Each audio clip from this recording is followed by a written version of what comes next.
Good morning, everyone, and welcome to the RTO Vet User Group, Vocational Education and Training User Group, and our final one for 2022. So today we're going to do a bit of a fireside style chat. In case you haven't noticed what a fireside is that we're going to invite you around. There's going to be some questions, and we really want you to kind of lead the direction of where you're going. So if you can come off video, if you can put your video on, that would be fantastic. If you don't feel up to it, that's fine. You can use the chat. Also, you'll be using Slido here. So you can break out your mobile device and scan that on the screen in order to have your mobile device open. Secondly, if you like, you can just click on the link in the chat. What that will enable you to do is to log in via the desktop, and Kerry will be sharing her screen for this presentation part of it as well. Firstly, I'd like to thank Paul, Kerry, and Marita for their assistance this year. It's been an absolute pleasure working with them. I do apologise. There was a bit of a gap in the middle of the year. That had to do with me, unfortunately. I was on primary carers for approximately 4 months there.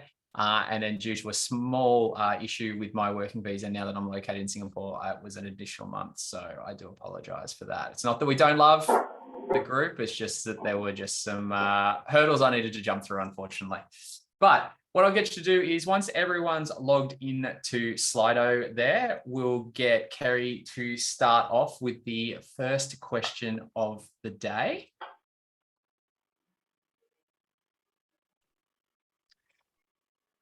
Okay, so we're going to keep this one very simple. In a word, what worked well for you in 2022? I'll accept a couple of words. That's fine. Like, what do you feel? Obviously, we are now in a post-COVID style of operation, right? The world has changed. We can never unchange that. What was some of the best things that you learned as far as digital learning goes? It doesn't have to be Canvas related. It can just be a skill set that you learn. Was it a good training program you brought out to your trainers and assessors? Was it the way you redesigned your courses on how they actually did that? So let me put some more of that in. If you want to chat a little bit more, you can put it in the chat as well. And oh, there we go. Launch Canvas. Congratulations. Welcome to the party. That's an awesome one to start off. There's an interesting one there we've got there called automation. Who put that one up? That was me, of course, Adam. Okay, cool. I was going to say, that sounds like a Paul one. It did sound like a Paul thing. I just wanted to be super sure. Can you just elaborate on what types of automation you're referring to? Because when we say automate, a lot of people think, oh, this did this for us. And I know that your skill set is slightly different. So just a little bit of a depth discussion of what automation actually means. Thanks, Adam. Yeah, it's really important to us to create an environment where our people are really free to work with other human beings. And what I mean by that is when you really adopt a predominantly online space, even though we're running around doing face-to-face things as well, even after a face-to-face course, there's still a lot of online stuff. And so what happens is if you go too much in the digital space, you tend to lose that human connection. And so some of the tools that Canvas gives us enable us to be able to automate the kind of boring things that maybe is just sort of, data entry or getting stuff out of Canvas into another system, looking at reports, looking at who's engaged or who's disengaged. And leveraging on Canvas's API has been really powerful. I completely underestimated it when we first adopted Canvas maybe 3 or 4 years ago. And even if you don't have a technical background, I know I'm probably a bit of a nerd in that space, but I think the return on investment of actually engaging with a developer or any other organization that can integrate with Canvas, it really, if you do it right, it can have huge returns. And for us, being a smaller organization, we really need to be able to leverage that time that people have as much as possible. And that's what automation does for us. Awesome. So are you mostly leveraging off the API to automate some of that, or using Canvas data as well? Both. So API, for anyone who hasn't explored this world yet, is kind of like it exposes all the data that you can get by clicking in the Canvas interface and looking at things, whether it be, what students are enrolled in which courses, what assignments they've submitted, even the content in Canvas, like pages, assignments, and everything else. And so it allows you to kind of pull that data out and use it in other systems, and also to put data in. For example, one of the things I'm really looking forward to, and possibly Adam will announce this later on a bit more, but the new API endpoints for the new quizzes is really good, because what I used to do with old quizzes was set up all of the questions in a spreadsheet, in a Google Sheet, press a button, and then all the questions would sync up and create a new quiz in the old quizzes. And so that's the kind of thing you can do with the API. And on data, Canvas data is a system that will basically send messages off with some data that can then be used in other systems. So, for example, when a student submits an assignment, we can log that data in a spreadsheet for analytical purposes, or we can trigger other things, like we have it feeding into Trello so that our assessors can work as a team and divvy up, marking work. So all the assessments come through and they can kind of work that way. So a little bit advanced, but really awesome once you start to leverage on some of those tools. We have a statement here as a CSM. The really good thing about Canvas is that it's super flexible. The bad thing about Canvas is it is also super flexible. So there's like what a lot of this is that we don't put all of this in the UI because it becomes so niche that it doesn't benefit everybody who will be using Canvas. So as we're starting to see though, and I hope in the first welcome email I sent you this, I sent a North American survey, which basically identifies 6 key trends that were happening. And one of those was a push towards skills-based training. Now, that shift helps the global way of product decide where Canvas goes, okay? So I think what we are going to see, and we're very lucky because Australia is a long way down the track here, more so than other markets. It's going to be really, really, really cool to see what comes out about that. I'm glad someone else put consistency on there. That was a really good thing that I noticed in 2022 for a lot of customers. I think they brought in a lot of consistency on how they rolled back how they decided to roll out new processes in the future. And I think that consistency creates a synergy. So you spend less time dealing with, exceptions to the rule versus the rule. Someone put their outcomes, and a few people have put outcomes. Who put that down? Who's going to come off mute? I did. Hi, Lana. Can you explain a little bit about how you're using outcomes, if you could, please? I think it's I'm logged in off Lana's login, but it's Oh, hi. Sorry. That's okay. We introduced outcomes into our Canvas system, which has been really great for the tracking of our students across like a qualification level rather than a course level. It's been exciting. So, and the way that you set your Canvas courses up, does your Canvas course represent like a module, a unit of competency, or a whole, say, diploma? Yeah, a module, unit of competency. Awesome. Fantastic. There's going to be some really cool stuff that's going to be happening there as well. As was alluded to by Paul, we've just managed to turn on the outcomes from new quizzes, linking back to what's called the Learning Mastery Gradebook. Now, that enables you to flip the gradebook from scores to skills, okay? It basically flicks the gradebook out based on the outcomes that people are doing, which is one really cool thing.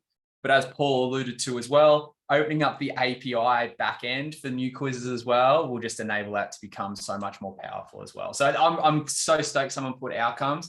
We are going to do a bit of work early next year. Excuse me, can I just ask a question there, Paul? Adam?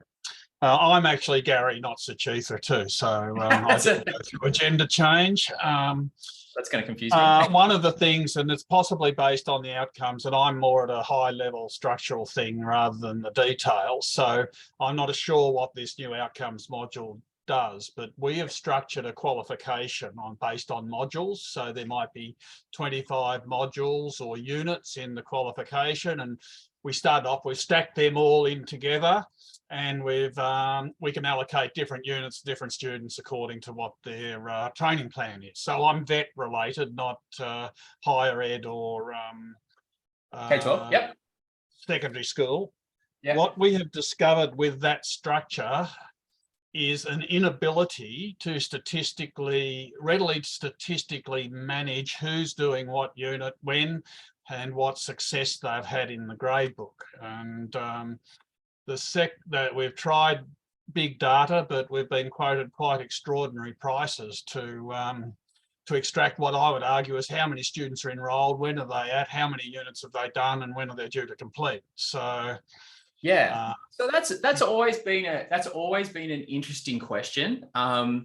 I'm probably a little bit more of a fan that, and this is something to do, I do it more from a recognition of prior learning. Like, for instance, if someone's doing say a diploma in something that's made up of those stacked modules, as you say, Gary, is that it's very hard for you currently in Canvas to go, absolutely, can I just allocate these 8 of the 12, right? Like, that is very difficult. But what I've also seen a shift in, and this is primarily coming from COVID, is that people aren't necessarily going for the traditional, the whole diploma.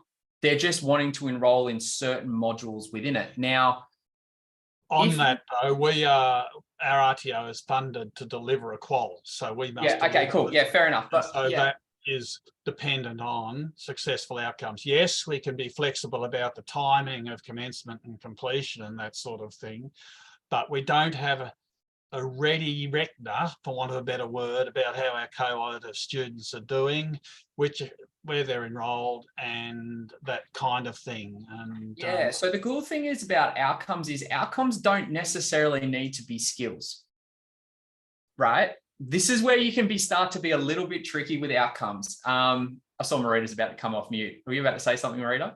I was just going to say, we use outcomes primarily at the unit level, Gary, which actually helps with that. So we're probably experiencing really similar things. We don't use outcomes in a traditional sense, like I said, at that unit level, and that reporting on that is we have a traffic light system and it works really well. So yeah, and that's fed via our student management system, and then obviously achieving, so our assessment records are connected to those as well. So happy to have a conversation at some point, but we were in the same boat. Yep. And we've moved away from that real one course, kind of model. And now it's more about unit groups. So that might be one unit, or it might be a group of units. It just depends what the design of the course is. But the outcomes is what allows us to track that. Okay, well, 2 things then, Adam. Where's the link to the general info on outcome? And yep. 2, Marita, can I somehow get hold of your contact details? Because this will be something Suchitra will be very, very interested in. Yeah, sure. We've discussed exactly that. We've got a structure which means a lot of rejigging if we go back down to your suggested unit categories, but equally so, as part of our funding arrangements here, we've got to go through a validation process every 2 or 3 years, and that changes the quizzes. There's also a question as to what happens to existing students and how can you, if you change the quizzes of a certain date, what does that do to your grading, etc., etc., etc. Yeah, I think also as well, the really cool thing is, and I don't want to go too into this because otherwise we'll run out of time, but it's a good discussion anyway, is that one of the things that's going to pose a really cool thing for outcomes, especially for people that are already using it, is that with new quizzes, you can actually apply an outcome to a quiz question, not the entire quiz, right? So those particular questions can be assessed against certain skills, all right? That populating into the learning mastery gradebook can then couple with the whole assignment. The other thing that's really powerful about this is you can export already in Canvas. There's a great export report that actually exports everybody against the outcomes they've achieved and the courses they've achieved it in. So there's already something in the Canvas UI that can help you, okay? It's something that we wanted to focus on a little bit this year, but we needed to get the Learning Mastery gradebook plugged in. And obviously with the open API at the end, that means other people can pull it out as well, which will be really, really cool. So, I mean, yeah, it's one of those things that we're really looking forward to. We're going to build that obviously in the new year and do a whole session on it, which will be absolutely fantastic. What we'll do is, I just don't want to run out of time, so I might just jump on to the next question, but there's some really cool things in there. People putting blueprints and content management. That's really, really, really cool. So awesome. The next one is a little bit of self-reflection. What do you think could be improved? Now, this can be done from a product perspective. This can be done from what do you think that you could do better as a business? What do you think? What do you think could be improved from a digital learning perspective? You can go industry wide. You actually don't bring in ASCA into this. We don't want to do any of that sort of stuff. But let's just focus on what's in our control. Okay, what could be improved that's in your control? Give everyone a couple of minutes there.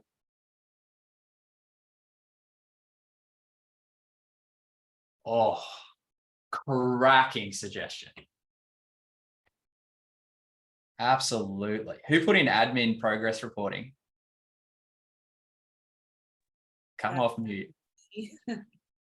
Okay, what sort of things were you talking about as far as that goes? So I can do it at a very granular level using the admin reporting, obviously. We're the company that's just started this year, so we're still in early adoption. The translating those reports into something that's digestible for each of our campuses, for principals and deputy principals to be able to monitor, is my challenge. So it could be more adopting the actual data in a new format more than this, but I feel like Canvas is so gorgeous everywhere else and it's so beautifully interactive, and then the reporting is not. Your Christmas might come a little bit early at the back end of this presentation. Sounds good. Bring it on, Adam. But no, it Just is something sorry. Go, Gary. Just to add to that, I absolutely endorse that. I mean, it is a superbly powerful tool at the teacher, learner assessment and general modular level. But from an executive perspective, it's very clunky to get summarized information. Yeah. And from an administration, and at the moment we use a separate student management system to Canvas, and we're actually not even linking them at this stage because we're not sure as to whether or not we need to do a lot of revamping of the reports and the exports to get, succinct information, so to speak. Yeah, so I will share something with you at the end of this, but what I will probably say is that we can only go so far down the generalization route, okay? There's some particular things that this industry needs, right? Which is where Paul's suggestion came in when you're going to be mixing a little bit of Canvas data and APIs together, okay? That is just the true nature of those specifics. And the worst thing is, if we invest all the time in that and changing it, knowing us, someone will change something, all right? So there's this thing of like, what suits a large percentage of the audience, right? And if that last percentage is so bespoke and so tailored, at least we've offered the endpoints, obviously, to open that up, should it come through. Not probably the total answer you wanted to hear, but still something that's really, really, really cool. I'm going to go to someone who put in LTI integration? Oh, with SMS. Okay, so we can see here there's a trend following. I can see there's a WiseNet thing. We've obviously got a chat in there about Job Ready. It's the integration between your student management system and Canvas, okay?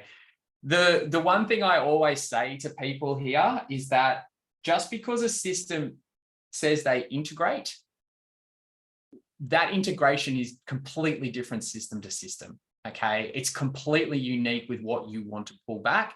And in some way, shape, or form, it kind of can almost dictate how you might need to teach courses in your Canvas instance as well. So that's something that I always ask. Like if someone goes, oh yeah, Canvas and VetTrack, job ready in VetTrack, sweet. Yeah, not a problem at all. The devil's in the detail. And if it's any consolation, that's the same the globe over. Okay, it's the same in K-12. It's actually worse in K-12. It's the same in higher ed.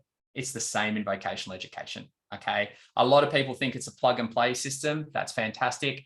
But the devil's usually not when stuff's getting sent to Canvas. It's the stuff when the system is trying to pull stuff out of Canvas is where 99% of like the whoa moment kind of happens. But that's something that we can always talk to a little bit further. Sorry, Gary, I just want to stop that there because like that SMS piece is a little bit kind of out of our control. A little bit, but we are, just to let you know, we are working with these vendors as well. They're asking questions and all those sorts of things as well. Okay, learning mastery. Wow, someone's going super advanced. Outstanding grades, student grade view. Okay, what was the student grade view one? Can you give some context for that? Getting rid of the hello.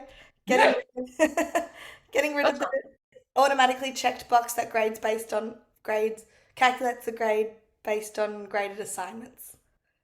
It really confuses our students. Oh, the total column. Is that what we're talking about? Yeah. Yes. Okay. So, yes, I agree. I do agree with you from that particular state. Just one thing that I always say this as well is that there is actually a job in the background in Canvas to develop a system where you don't use marks. Okay, so you can give things an A, a B, a C to D. You can give it a competent or not yet competent, but it's not linked to an individual mark. Okay, because at the present moment, when you machine learn something, it needs to be tied to a mark. So that skill set at the end, that 100%, like there's only one, like no system in the world currently knows what an A means. Like an A is nothing, but everybody knows what 10 out of 10 means. And it's a very factual thing to kind of do. So that's one thing that we are developing. And I think that will really help you as well. There's also a little product update that I'm going to share for that as well, is that you can pre-decide what the assignment's worth before they get to it. So in other words, you can go and say to your whole grade book or all the assignments, it's not yet competent, right? That will ensure that that total column is a representative of where they actually are. Okay, so that total column then becomes more relevant, but I'll discuss that later in the piece as well. Does anybody else want to jump out and speak to something a little bit more, or should we jump on to the next question? Oh, sorry, Colleen. I wasn't sure, maybe I misunderstood her question or her comment. Sorry, is it Brianna? Was it about ticking the box that shows unsubmitted as 0? Because there is a JavaScript that you can find, and we've applied it, and that's why I put up there what I did, because in the previous question, because that's been the best thing out, is now students know that they haven't completed because unsubmitted is now regarded as 0, and they don't tick the box. It's done. It's done across the thing. So yeah, if you Google, I think it was a JavaScript. It's put into your theme. Okay, awesome. Yeah. Thanks so much. It might be on so if you go on GitHub, there's a group there called Canvas Unsupported. So the name of the website is GitHub. If you go on there and go to Canvas Unsupported, first thing I will say is this, right? Canvas is a really good product. It's super flexible. The bad thing is Canvas is a super flexible product. If you are going to upload scripts and codes, please do it in your beta instance to make sure it works. Please understand as well is that once you upload that, okay, subsequent updates, the code may need to be changed.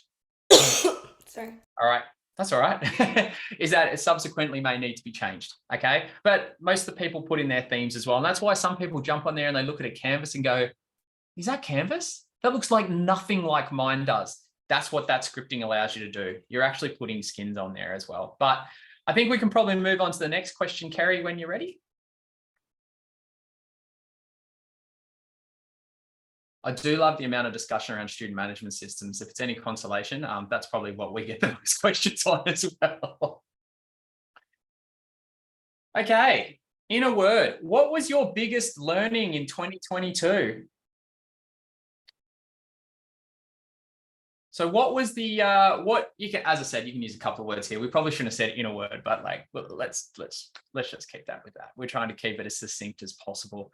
So what we're trying to understand here is, what are some of the things that you were like, I'm really proud of an organization that we achieved that, or I'm really proud of myself that we achieved this. Once again, we're just sticking to the digital realm.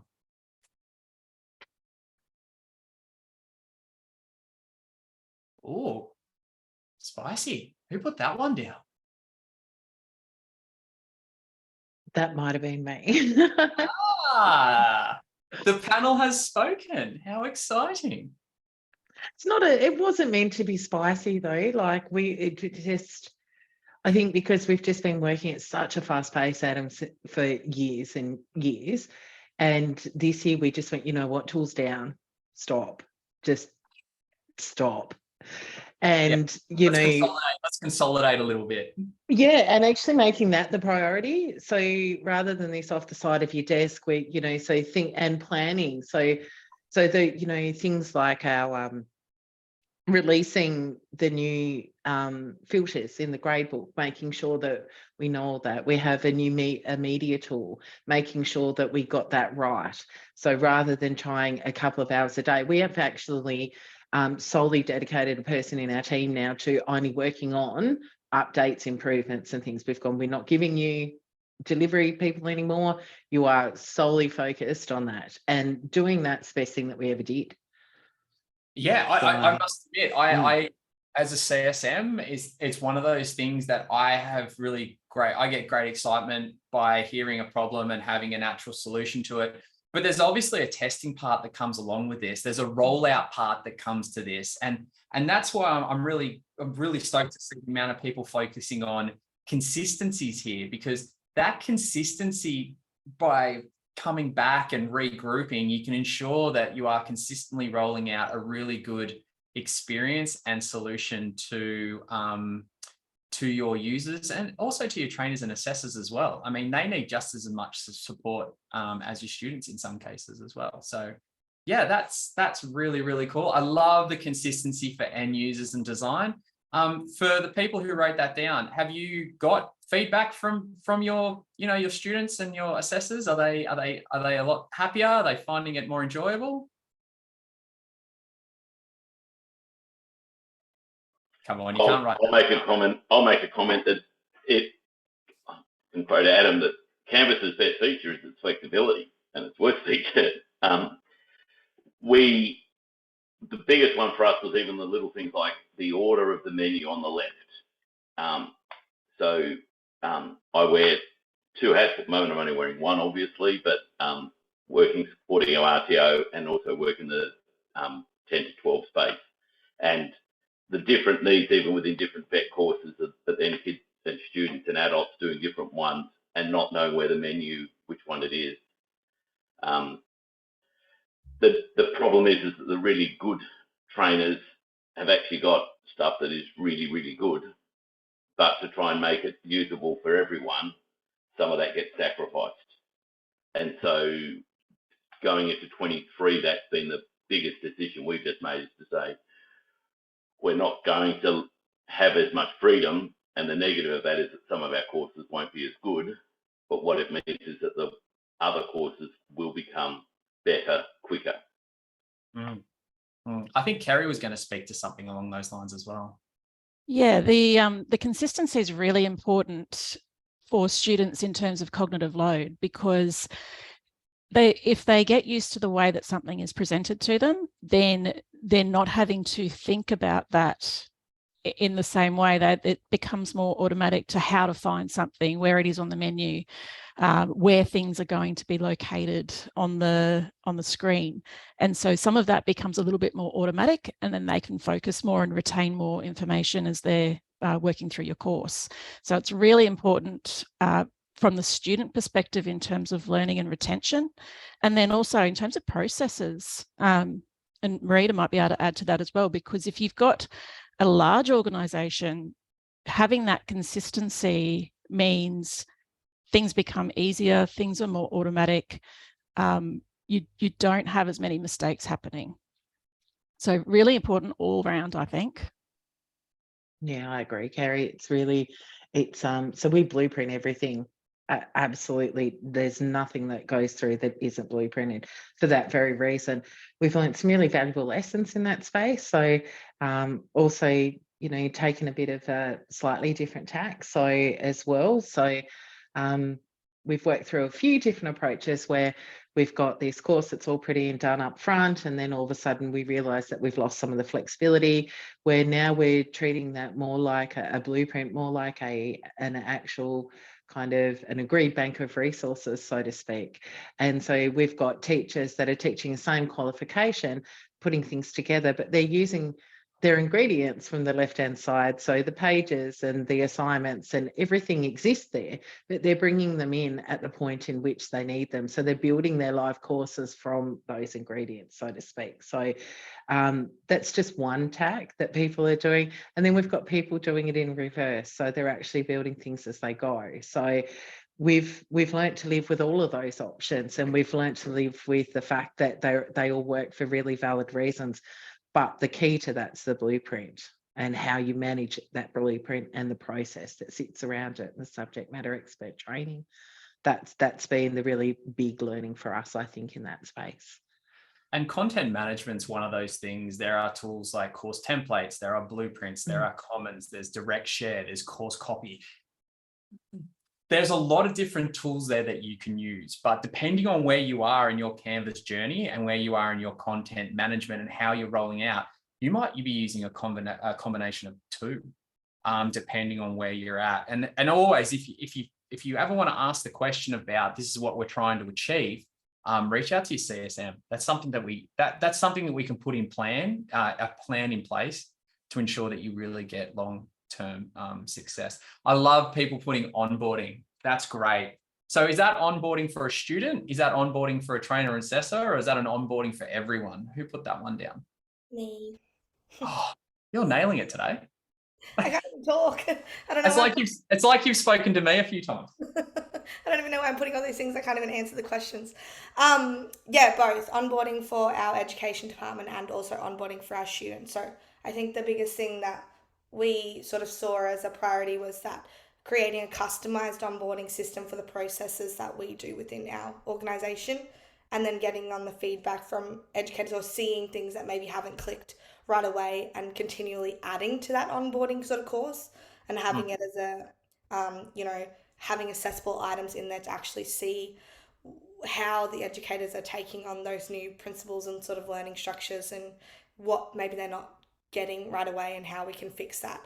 And also having a similar course for the students with their onboarding as well. Fantastic. Well, that's awesome. The other thing that I really like that you said there as well is that you're getting feedback as well. That is probably the most overlooked thing that we see, is you put these massive plans in place, and Marita just said as well, like, whoa, let's tools down. Let's regroup. All right, let's find out what's working, what's not, where are the stresses, where are not the stresses, what are we excelling at, what are we falling behind at? By doing that, you're just going to constantly redefine the product that you already have. Okay. And by putting that down in a plan, maybe you might use a Canvas course. We're really big in this business on using Confluence to make sure that we consistently track those. So for instance, that someone can easily come into the organization and be up to speed as quickly as is possible. Okay, that's something that we want to take into regard. So we'll go to the last question. Thank you so much, everyone. These are all really, really, really cool. And the other reason why we've done it this way is it's going to give us some ideas of where we want to go in the next year. And this is the final question for today. I saw Ruth snuck on there as well. So Ruth's fighting there in the background as well. So thank you very much for attending there, Ruth. What would you like to see from this user group in 2023? Is it more discussional pieces?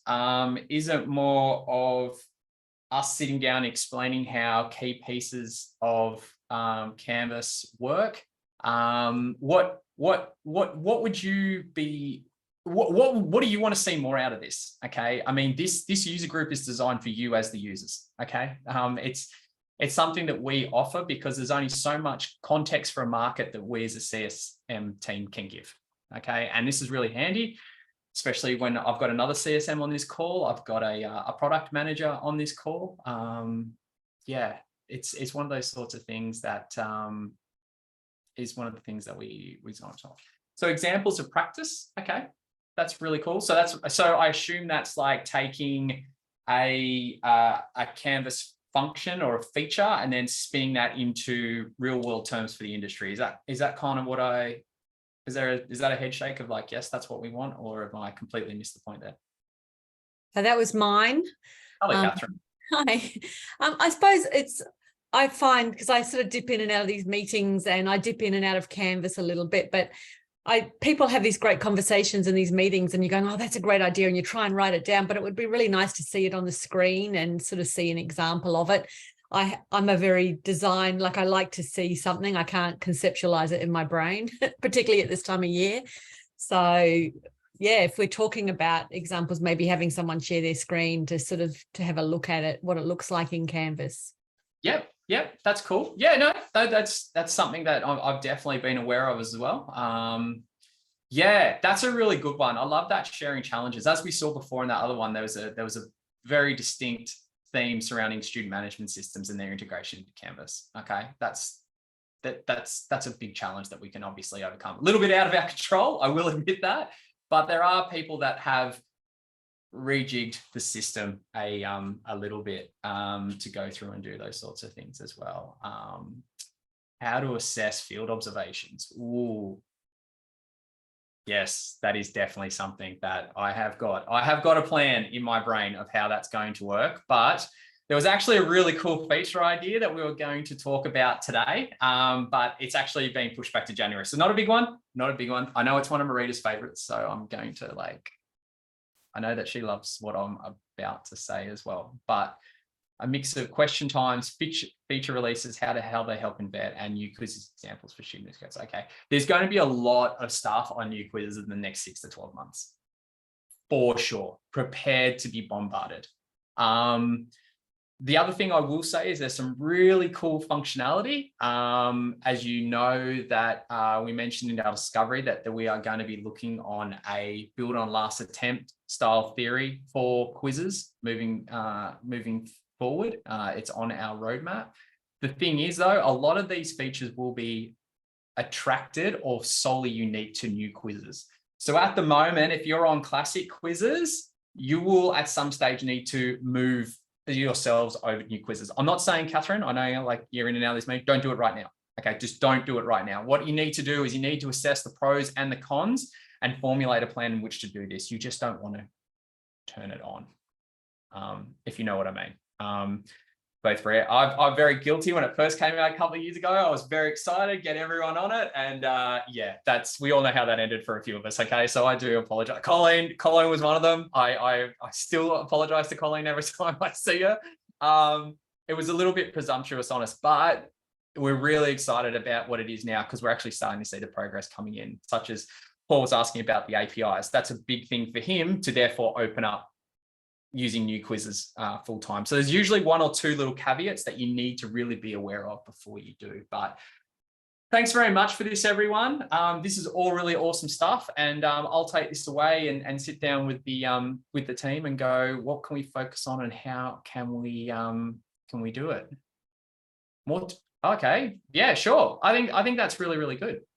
They're all really good. So it's basically more of that industry involvement to ask those questions as well.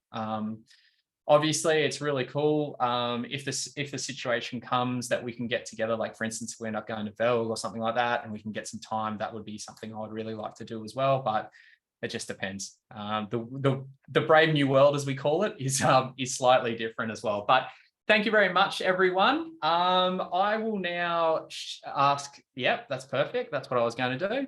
Perfect. And ladies and gentlemen, I'd just like to introduce you to Ruth, who's on the call today. Ruth previously was a senior CSM, wasn't it? Yes. Yep. Sorry, I'm nodding. Yes. Yeah, it's all right. No problems at all. Who has now worked into our product area. And I think you just got a new title, didn't you? If I remember correctly, Ruth? No, same title, same title. Still a global product manager. It's the same title. And I know a lot of you on the call, so great to see you again. So lovely to be here. Thanks, Adam, for inviting me along, and nice to see some new faces. Okay, thank you so much, Ruth. And I'd also like to shout out Rio, who's also on here. Some of you may know him as a CSM for the Priority Services team as well. So they're both just checking in to make sure that I'm not saying stuff that isn't going to happen. But no, that's exactly right, Ruth's here. I was like, hey, can I borrow your presentation, Ruth? Ruth was a tiny bit scared. Okay, just a little bit scared of what I was going to say. So what we're going to do here is I'm just going to spend the last 15 minutes or so going through this slide deck. And this slide deck will be basically a little bit about what we've done. It's a little bit of a rehash. So if you sat through Ruth's product, some of this will seem familiar. But then we're going to get towards the end. I want to ask questions more towards this particular industry group. So the first one that I'm a massive fan on is the enhanced gradebook filter options. How many of you in the chat have got this turned on? Just go yes, no. Oh my God, that makes me so sad. Why? That no one has it on. Very yes. There we go. There's just okay. Two people. Maybe people are slow. I was like, yes, doesn't take that long to type. Surely there's a lot of you with it on. No, I think this is one of the really simple things that you can. Oh, there we go. We've even got a date. Love that, Marita. So this is a really cool feature that basically doesn't reshape too much of the usage that people know how to already use the gradebook. It's the pluses that it actually has. So I'm sure Ruth can speak to that probably a little bit more with increased filter options and the fact to save custom filters as well. So I think that's the key thing. And I think thinking about it from a vet perspective, the feedback we got about, not from vets specifically, but the feedback was there's just so much to look at in a gradebook. And depending on how many tasks you have or how many sections you have or all those sorts of things, it can be quite overwhelming. And a lot of people end up scrolling to the right for a very, very long time in order to find what they're looking for. And so there have been filters, you're able to have a look at just an assignment group or just a section and things like that. But you need to reapply those filters or in order to sort of do more complex filtering, if you just want to look at a particular period of time. So I just want to have a look at submissions from people in this section in the last 30 days or in the last whatever it is, you can now apply some of that so that your grading is very targeted. And this is really helpful for lots of different reasons, but particularly to give more clarity about what you're actually looking at and who you're reviewing in the gradebook at any given time. And we have had great feedback from people who've been using this with contract assessors and things like that, where they just want to come in and show them exactly what they need to be looking at. They don't need to be looking at everything in the whole gradebook. They really just need to be focused on these things, and being able to create these has been really helpful for those sorts of situations. So yeah, lots of great feedback, and I would definitely recommend you have a look at those things. So Can Gary, you create more module at a time? Yes, you can. I was just going to say, Gary, one of those questions you were talking about before is trying to find out where someone is. Like, you can actually break the gradebook down in modules. So you can go, okay, who's at module 1? And then using that assignment result as kind of like a marker of where you need to go. So that's one way that can help you as well. Here is one that I just used the same screenshot, so excuse me for that. That was really bad on my behalf. But assignment enhancements for students. Has everyone seen or used this as yet? Brianna, that's a great head shake. Yeah. The bestest feature of the year. Far out. There you go. We're making up words. We're that excited. Love that.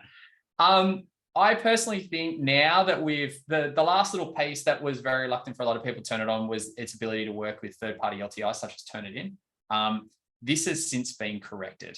Okay. So it is very much a really great UI for the students. Like, students absolutely love it, but there's a really key point that I think is really good for vet and RTO providers, in that previously students they could only see their last attempt. They couldn't see their previous attempts before that. This feature actually allows them to go back and see their attempts, and the feedback that you're giving is attempt to attempt. It's not just overarching as well.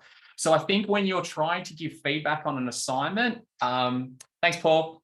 When you're trying to give feedback on another assignment, it's very clear for them to go back and see what you're actually talking about as well. But It's a really cool feature. It's a super cool new UI. Sorry, I didn't put the right screenshot on there, but that's just me. So just super quickly on that last one as well. I know that that's something where someone's at in their submission is a really key indicator as well. There's a new understanding of you're due to submit, that's your next step, or you're waiting for feedback, or you're ready to do a resubmission. That indication is much clearer in the new user interface, but also new features that we're bringing into assignments like enhancements to peer review and those sorts of things, they will be directed towards the new assignment enhancement space. So they're not going to be the types of things that we'll be building in both, because that is our sort of where we're moving with assignments for everyone. And I know for a lot of people, and we've talked about this just recently, Marita, the capacity for teachers or trainers to be able to see that progression of rubrics and progression of attempts in the one space is really critical in our vet space. And so this is something that I'm advocating for really heavily on behalf of our region, as part of our rubric redesign or rubric enhancements work for people who've seen our new roadmap. That's in there for the second half of next year. And I'm working really hard to have that progression of rubrics and that visibility for the teacher role, for that to be incorporated as part of the scope of that work. So I'll keep this group informed as we sort of go through that, but we've got lots of great use cases and insight as to why that will be valuable here. So yeah, we'll keep pushing for that as part of our 2023 deliverable. Awesome. And I assume, Colleen, you're asking in relation, oh, sorry, Gareth's got a question.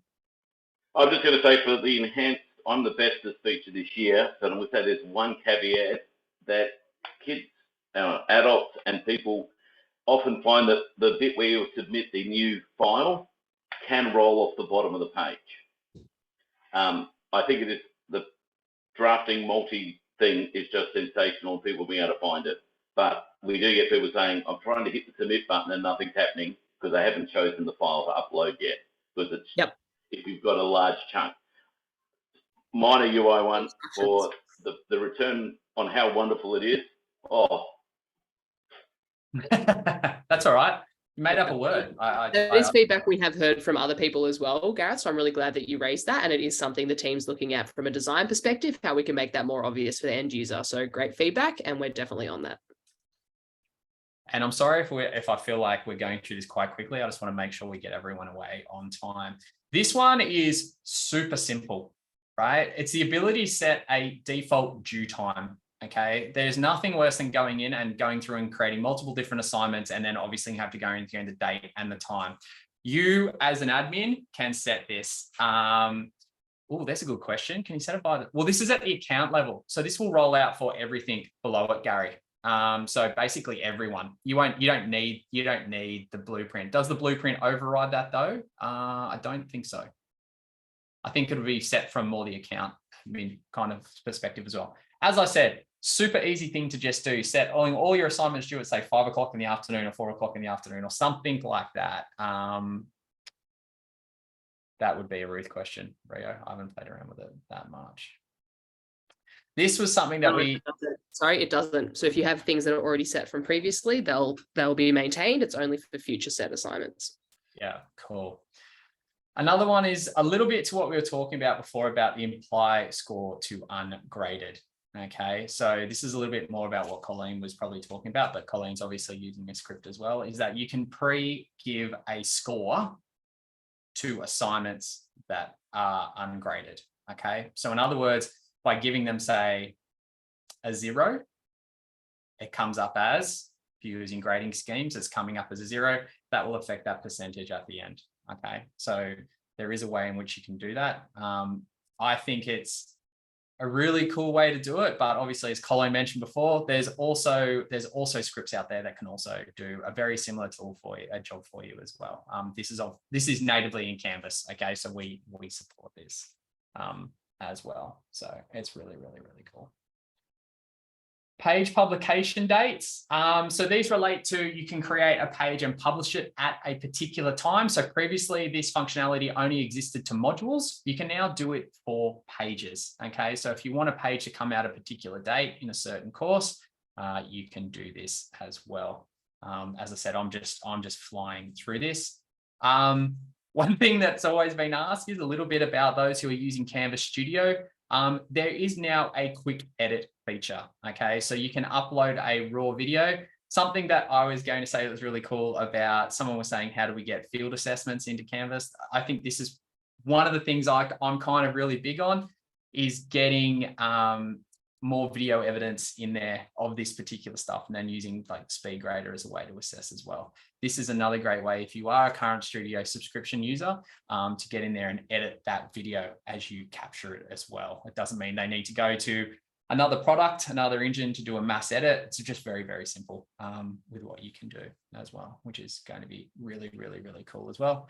The icon maker, this has been around for some time, but once again, coming back to that consistency piece, if you really want to create icons and create a really consistent workflow within your Canvas course, strongly suggest that you have a look at the icon maker. It should be on in your account. I think it's been switched to default now. Well, I've just noticed that it's on in everyone's account. So make sure you go in there and have a little play around with it. Really handy if you're going to be designing in that blueprint and sending it down as well. Account calendars. How many people have noticed this on the left-hand side of their account menu? Yeah. Okay, cool. I'll get Ruth to explain a little bit about this because unfortunately I haven't had time to actually dig into it too deeply. So I'm going to. Awesome. I absolutely love it. And it's something we've heard about since 2015 and a feature idea in the communities. This is directly in relation to that and the ongoing feedback we've had since then, where institutions essentially have, organization-wide dates or dates specific to a faculty or an area of the business or to a particular sub-account and things like that, the ability to put a calendar in there that crosses courses. So you don't need to go in and either recreate those dates in multiple different course calendars or share them with users in a different interface. We know that Canvas is where users are, so having this as their one-stop shop for the insights that they need.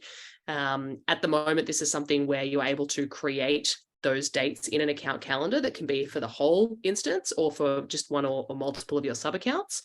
And your users are then able to go ahead and turn that on, that if they have access to it, if they're in one of those sub accounts, they can look at it.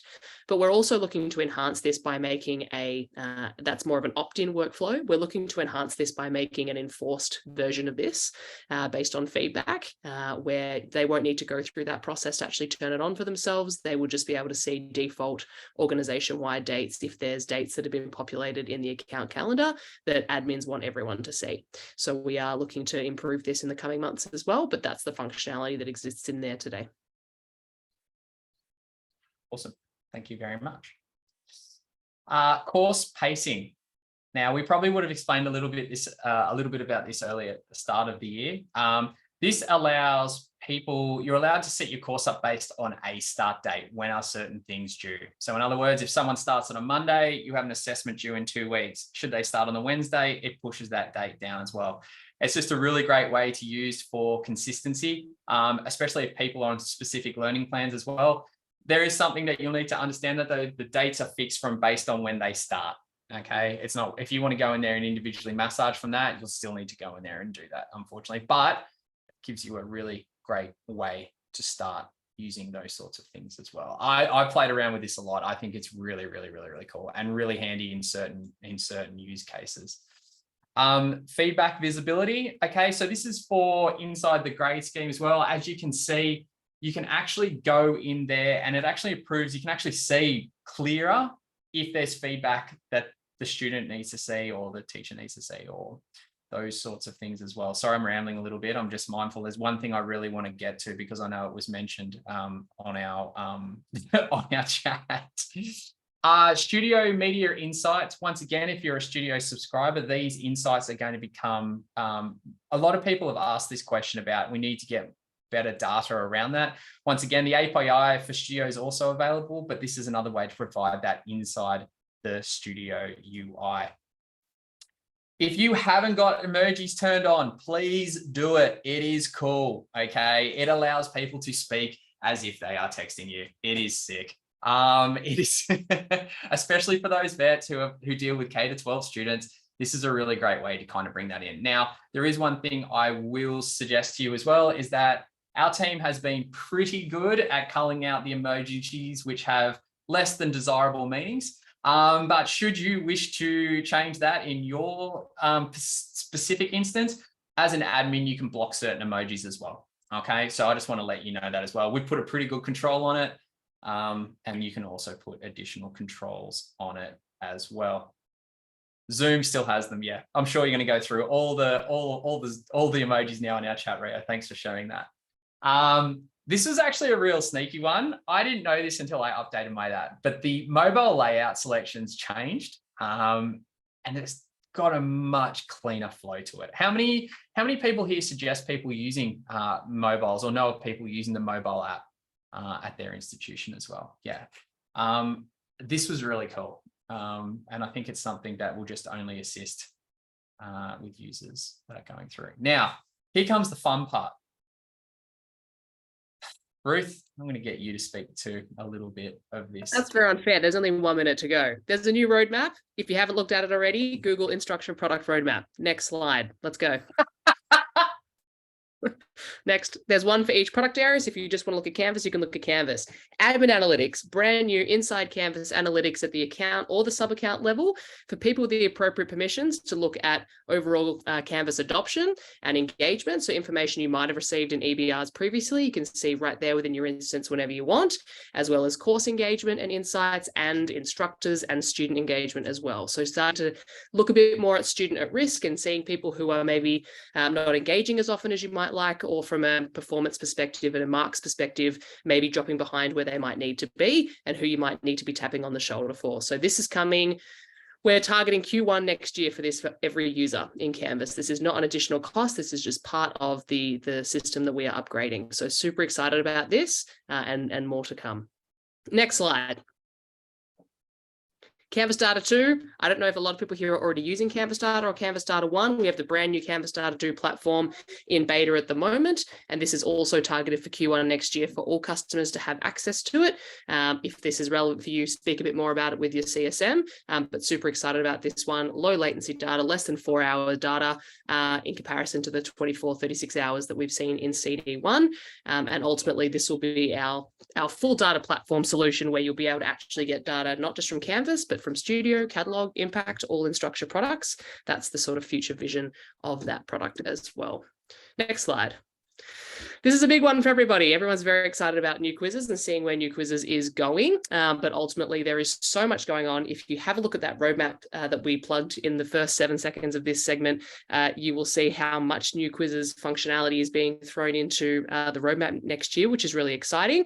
A couple I want to call out that are hugely, hugely exciting, particularly for this sector. The new quizzes API.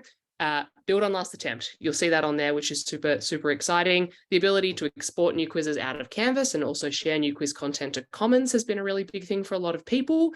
And the other one that I wanted to mention is gathering of anonymous student feedback. So lots of people use classic quizzes today for surveys, and we will be building into new quizzes, not necessarily a survey functionality, but there will be the capability to, and we're not calling it surveys because we think surveys has a bit of a different type of functionality in terms of what a true survey tool does, but you will be able to gather anonymous feedback through new quizzes as part of that roadmap work as well. So lots and lots of things that we're putting into new quizzes.